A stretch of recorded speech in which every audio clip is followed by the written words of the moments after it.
یہ دیکھیں جناب لیمپ میں نے خریدے ہیں.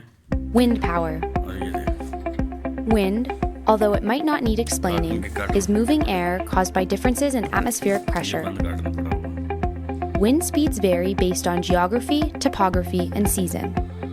Because of this, like other renewables, there are some locations better suited for wind energy generation than others.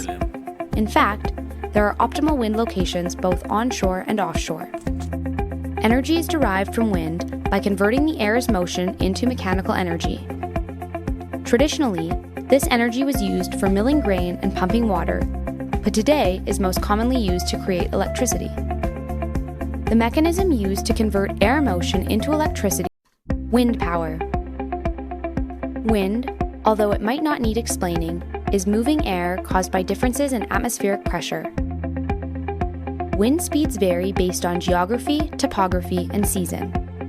Because of this, like other renewables, there are some locations better suited for wind energy generation than others.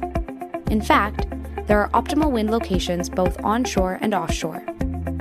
Energy is derived from wind by converting the air's motion into mechanical energy. Traditionally, this energy was used for milling grain and pumping water, but today is most commonly used to create electricity. The mechanism used to convert air motion